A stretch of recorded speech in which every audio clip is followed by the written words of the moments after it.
Pernah tak anda terfikir pasal hadiah kecil yang kita panggil buah tangan tu? Di sebalik nama tu sebenarnya ada satu keajaiban yang tersembunyi. Betul, nampak macam biasa je tapi maknanya dalam. Ya, dan hari ni kita ada satu cerita kanak-kanak yang sangat comel untuk kita bincangkan. Cerita ni pasal seorang budak lelaki, nama dia Abu. Dia nak lawat cikgu dia, Cikgu Kamal, yang tengah sakit. Okey. Jadi misi kita hari ini ialah untuk faham apa sebenarnya makna buah tangan ni dan kenapa ia begitu istimewa. Menarik, jom kita mulakan. Okey, jadi ceritanya bermula bila Abu dapat tahu Cikgu Kamal masuk hospital. Dia sedihlah kan? Yelah, cikgu kesayangan dia. Betul. Lepas tu, ibu dia pun ajaklah pergi melawat. Dan ibu dia pesan, kalau melawat orang, kita mesti bawa buah tangan. Di sinilah semuanya bermula kan? Tepat sekali. Sebab fikiran Abu sebagai seorang budak, dia terus proses perkataan tu secara literal. Bahagian ni yang paling comel sekali. Abu dengan jujurnya tanya ibu dia, buah tangan tu maksudnya buah apple yang kita pegang dengan tangan ke? Kan? Sangat literal. Sangat-sangat literal. Tapi soalan ni sebenarnya macam satu tingkap yang tunjuk cara kanak-kanak melihat dunia. Ya tak? Betul. Ini satu contoh klasik macam mana minda kanak-kanak yang konkret berfungsi. Maksudnya? Bagi mereka, perkataan tu selalunya bawa makna yang sebenar, satu-satu. Mereka belum faham lagi simpulan bahasa. Jadi, buah campur tangan mestilah buah di tangan. Tepat sekali. Itu satu proses perkembangan yang sangat normal. Jadi, ibu dia pun dengan lembut terangkanlah. Bukan, Abu. Buah tangan tu hadiah kecil yang kita bawa untuk gembirakan hati orang. Okey, jadi dari situ konsepnya dah berubah.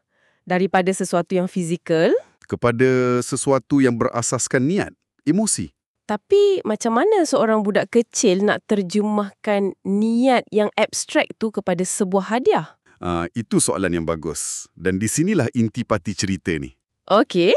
Sumber kita tunjukkan, Abu tak terus fikir nak beli apa. Dia tak fikir pasal duit atau kedai? Tak.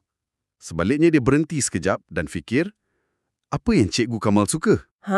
Ini anjakan yang sangat penting. Fokus dia bukan pada hadiah tapi pada penerima tu. Betul. Dia tak fikir pasal diri sendiri, tapi pasal cikgu dia. Tepat. Dan dia teringat satu butiran kecil yang penting. Apa dia? Dia teringat Cikgu Kamal suka warna-warna ceria. Wow. Berbekalkan maklumat ni, Abu tak minta duit pun dari ibu dia.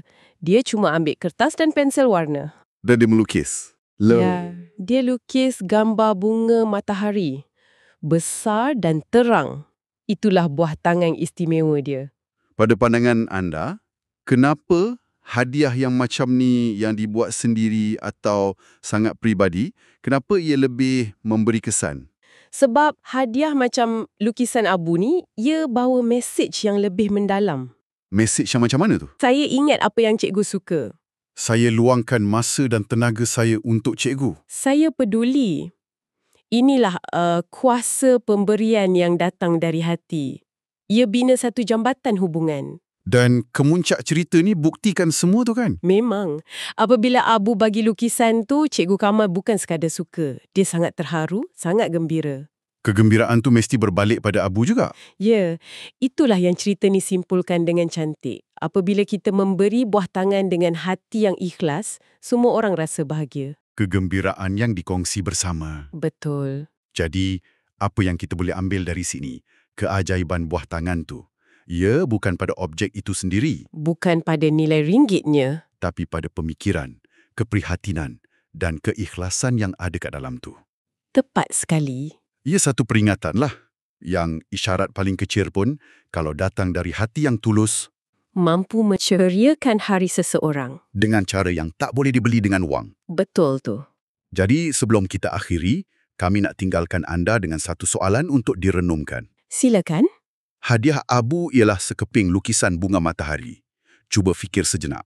Apakah lukisan bunga matahari versi anda? Maksudnya? Apakah satu pemberian kecil yang tulus dari hati yang mungkin tak perlukan kos pun, yang boleh anda kongsi untuk menceriakan hari seseorang pada minggu ini? Sesuatu untuk kita fikirkan bersama.